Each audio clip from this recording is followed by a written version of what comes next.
안녕하십니까? 오늘 함께 나누실 성경 말씀은 이사야 41장 17절 18절입니다.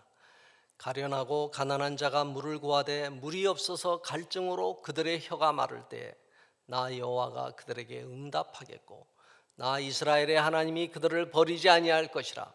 내가 헐벗은 산에 강을 내며 골짜기 가운데 샘이 나게 하며 광야가 못이 되게 하며 마른 땅이 샘 근원이 되게 할 것이며. 연천은 한반도의 중앙에 위치하여 남과 북, 동과 서를 연결하는 곳입니다.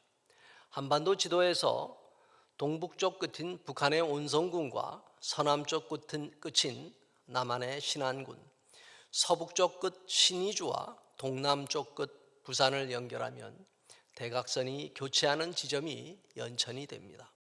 연천은 임진강, 한탄강을 둘러싸고 자연 생태계가 아름다우며 주상절리가 잘 발달되어 있습니다. 연천은 어떤 곳이며 우리에게 어떤 의미를 주는가라는 질문을 드립니다. 첫째, 연천과 파주는 전쟁 흔적이 생생한 역사 기념지입니다. 연천과 파주는 한반도의 허리로서 한반도 역사의 보고이기도 합니다. 임진강 유역은 삼국시대에 고구려, 신라, 백제의 국경이자 영토 쟁탈의 접전지였습니다. 고구려는 5세기경 광개토대왕을 이은 장수왕 시대에 적극적으로 남진하였습니다. 고구려 성으로서 연천 장남면의 호로고루, 연천 미산면의 당포성, 파주 진동면의 덕진산성이 임진강 유역에 포진해 있습니다. 이에 대응한 신라의 성이 파주 적성면의 칠중성입니다. 백제는 4세기 근초고왕 시대에 북진하면서 북쪽 경계선에 성을 쌓았습니다. 이 성이 관미성으로서 파주 탄현면의 오두산 전망대가 위치한 오두산성입니다.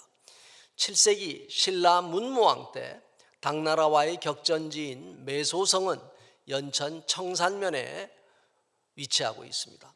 신라가 이 전쟁을 이겼기에 한반도가 당나라의 지배가 아닌 통일 신라로 갈 수 있었습니다. 이처럼 연천과 파주는 한반도의 중추였던 만큼 삼국시대와 고려, 조선시대의 역사 전시관과도 같은 곳입니다. 통일 신라 마지막 왕인 56대 경순왕이 연천 장남면에 잠들어 있습니다. 통일 신라 마지막 935년 경순왕은 신라의 도읍 경주가 후백제 위협에 시달리자 918년 창건 이후 강성해지던 고려의 왕건에게 나라를 갖다 바쳤습니다. 그리고 자신은 왕건의 사위가 되어 송악, 지금의 개성 인근에 와서 살게 됩니다. 경순왕은 고려 5대 경종 때 죽었는데 묘를 경주로 하지 않고 연천에 능을 지었습니다. 그래서 연천은 통일신라가 마지막으로 끝난 곳이기도 합니다. 지금 보시는 사진이 연천에 있는 경순왕릉입니다. 연천 미산면에 위치한 숭의전지는 고려 왕조를 보여주는 곳입니다. 조선시대의 왕들의 위패를 모신 곳이 서울 종묘라면 고려시대의 왕과 충신들의 위패를 모신 곳이 연천의 숭의전지입니다. 고려의 역사 유물을 보려면 개성으로 가야 합니다. 개성의 만월대에는 고려시대의 유물들이 널려 있습니다. 그러나 남한에서 고려시대를 보려면 숭의전지로 가야 합니다. 조선 태조 이성계 때 송악에 있던 고려 태조 왕건의 위패를 연천의 사찰인 앙암사로 옮겨 제사한 데서 숭의전지가 만들어졌습니다. 고려의 중추적인 왕으로서 태조 왕건과 현종, 문종, 원종 4명의 왕과 고려저의 충신으로서 서희, 강감찬, 윤관, 김부식, 정몽주 등의 16공신 위패를 모신 곳입니다. 매년 봄과 가을에 제례를 올리는 고려의 종묘입니다. 지금 보시는 사진이 숭의전지의 모습입니다. 연천과 파주는 조선시대의 인재들을 배출한 곳이기도 합니다. 파주의 파평면은 여진족을 정벌한 고려 윤관 장군의 고향입니다. 파평면은 조선시대 중기 왕후들과 정승들을 배출한 윤씨들의 본관입니다. 파주는 조선의 뛰어난 정승이자 유학자인 율곡 이와 황희가 살았던 곳이기도 합니다. 그래서 파주시의 브랜드가 율곡입니다. 파주 파평면에는 율곡이 후학들을 가르친 화석정이 임진강 나루를 바라보며 서 있습니다. 문산읍의 임진강가에는 고려와 조선을 연결한 황희정승의 반구정이 있습니다. 지금 보시는 사진이 화석정과 반구정입니다. 이곳들은 분단 이전에 한반도의 중심이 지금의 서울이 아니라 임진강 유역이었다는 것을 잘 보여줍니다. 파주 적성면에 위치한 가막산은 높이 675m로서 산 정상에는 군부대가 있습니다. 이곳의 미사일은 개성 송악산에 있는 북한군의 장사포를 대응하는 곳이기도 합니다. 가막산 정상 부근에는 임꺽정봉이 있으며 운계폭포가 아름답습니다. 2016년에 개장된 출렁다리는 150m의 길이로서 가막산 계곡을 공중에서 연결하고 있습니다. 200만 명 이상이 다녀간 파주의 관광명소입니다.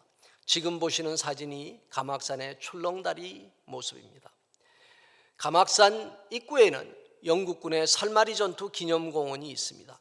이곳은 영국군의 1개 대대가 1951년 춘계 대공세 때 중공군 3개 사단이 서울 방면으로 들어오지 못하도록 막아낸 혈투지입니다.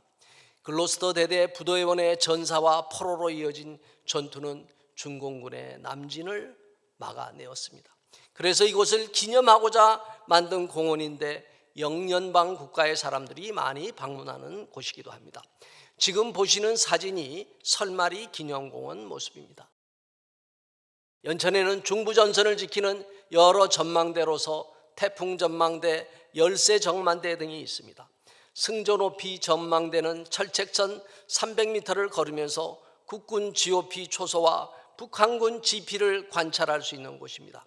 지금 보시는 사진이 승전 OP 모습입니다.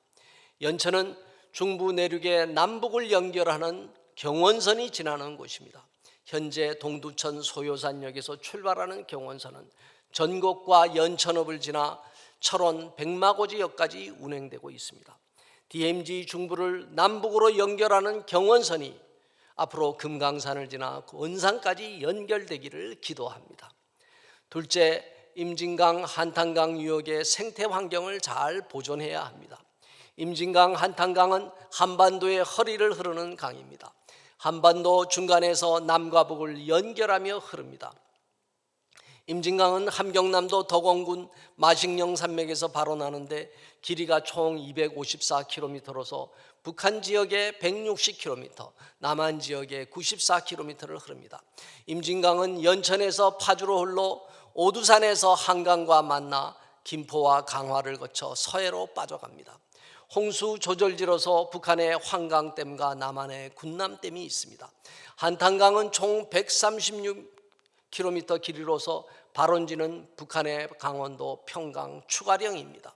한탄강은 철원과 포천, 연천을 지나 연천 전곡에서 임진강과 합류합니다. 이곳 합류점에 통일부의 연수원이라 할 수 있는 한반도 통일 미래센터가 있습니다. 임진강 유역에는 생태공원이 곳곳에 잘 조성되어 있습니다. 군남댐면에 위치한 두루미 테마파크, 중면에 위치한 임진강 평화습지원 등이 있습니다. 특히 군남댐 주변에는 임진강을 즐기는 사람들이 강 유역에 캠핑을 하면서 모여듭니다. 연천에는 구석기 시대의 유물도 발굴되고 있습니다. 전곡에 있는 선사박물관은 고조선 이전에 살았던 한민족 조상의 생활 유물들을 잘 보여주고 있습니다. 임진강 한탄강 유역은 자연 생태계의 보고와 같습니다. 통일이 되더라도 지금과 같이 생태 지역을 잘 보존해야 할 것이며 무분별한 개발은 하지 말아야 할 것입니다. 때묻지 않은 자연 환경은 70년의 분단이 남겨준 한편 긍정적인 면이기도 합니다. 사람들이 많이 다니지 않고 개발을 금지한 결과 자연 생태계가 아름답게 남아 있습니다. 두루미와 각종 철새가 서식하는 강, 다양한 식물이 자라는 습지, 석기시대 화산 폭발로 만들어진 현무암과 수직절벽의 주상절리, 제인 폭포와 같은 지질 명소, 독수리 보호시설, 이러한 곳들을 연결한 둘레길과 트레킹 코스가 자연을 만끽하게 하고 있습니다. 허브 빌리지는 잘 만들어진 허브 공원으로서 많은 방문객들을 불러 모읍니다. 지금 보시는 사진이 연천 허브 빌리지에서 찍은 임진강 군남댐의 모습과 두루미 테마파크 모습입니다. 하나님은 인간을 창조하실 때 먼저 인간이 살 수 있는 환경을 만드셨습니다. 천지를 창조하실 때 첫째 날에 빛을 만드시고 둘째 날에 물을 만드셨습니다. 물에 이어서 궁창을 만드셨습니다. 물은 생명을 살리는 근원입니다. 하나님이 주시는 회복은 물이 흐르고 강이 살아나는 것입니다.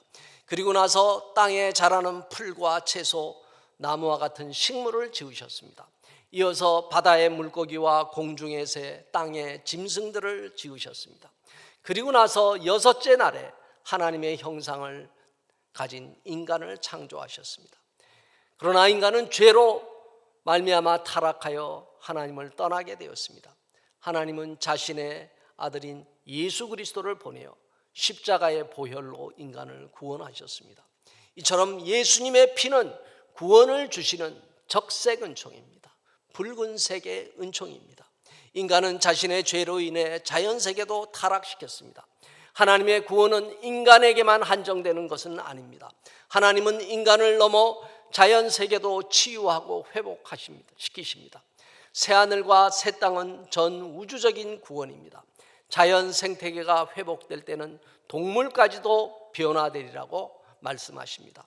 이사야 11장 6절은 그때 이리가 어린 양과 함께 살며 표범이 어린 염소와 함께 누우며 송아지와 어린 사자와 살진 짐승이 함께 있어 어린아이에게 끌리며라고 말씀하십니다.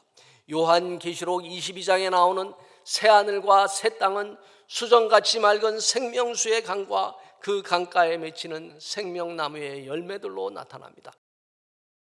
시편 42편 7절에서 다윗은 주의 폭포 소리에 깊은 바다가 서로 부르며 주의 모든 파도와 물결이 나를 휩쓸었나이다라고 자연 속에서의 자신의 모습을 고백합니다. 이것이 바로 녹색의 자연세계를 창조하실 때 보시기에 좋았다라는 상태로 회복시키시는 녹색 은총입니다. 이러한 녹색 은총을 임진강 한탄강 유역에서 우리가 누리게 되기를 기도합니다. 셋째, 한반도 허리를 관통하는 생수의 강이 전쟁의 상처를 씻어내기를 기도합니다. 연천 지역은 한반도가 겪었던 상처와 고통을 간직하고 있습니다. 철원 제일감리교회를 담임하시다가 일제의 신사참배에 반대하여 서대문 감옥에서 죽음을 맞으신 강종근 목사님의 첫 목회지가 연천읍의 연천감리교회였습니다. 강종근 목사님은 연천과 기마, 철원에서 목회하시면서 교인들에게 민족의식을 깨우치셨습니다. 이처럼 임진강과 한탄강에는 우리 선대들의 피가 흐르고 있습니다. 레위기 17장 11절은 육체의 생명은 피에 있습니다. 내가 이 피를 너희에게 주어 제단에 뿌려 너희의 생명을 위하여 속죄하게 하였나니 생명이 피에 있으므로 피가 죄를 속하느니라고 합니다. 주님이 흘리신 십자가의 보혈이 우리를 씻어내립니다. 우리 속에 있는 잘못된 것들, 더러운 것들, 악한 영들을 씻어내립니다. 그럴 때 우리 영혼육이 정결하게 회복됩니다. 이사야는 오늘 본문에서 주께서 헐벗은 강에 산에 강을 내시고 골짜기 가운데 샘이 나게 하시며 광야가 못이 되게 하고 마른 땅이 샘 근원이 되게 하신다고 말씀합니다.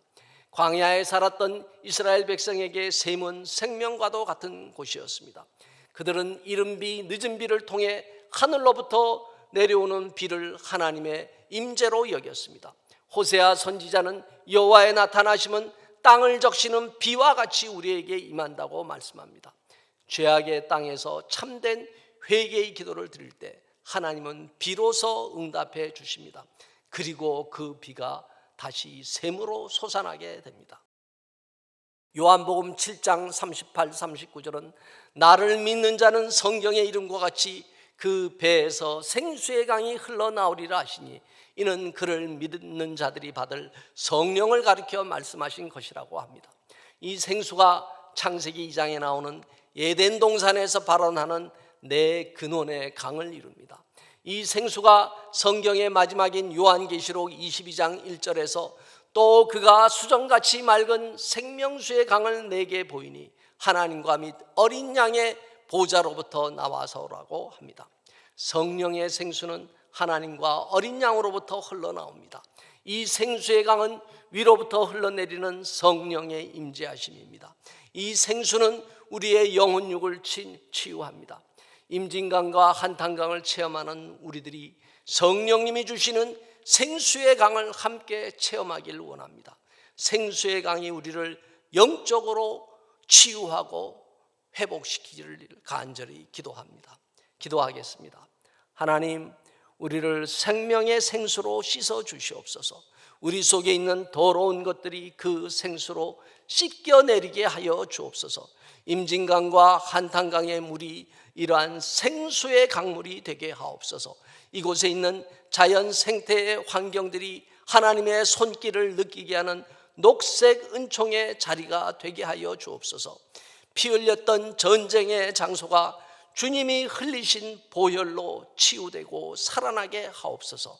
분단의 상처가 치유와 회복으로 새로워지게 하옵소서. 예수님 이름으로 기도하옵나이다. 아멘.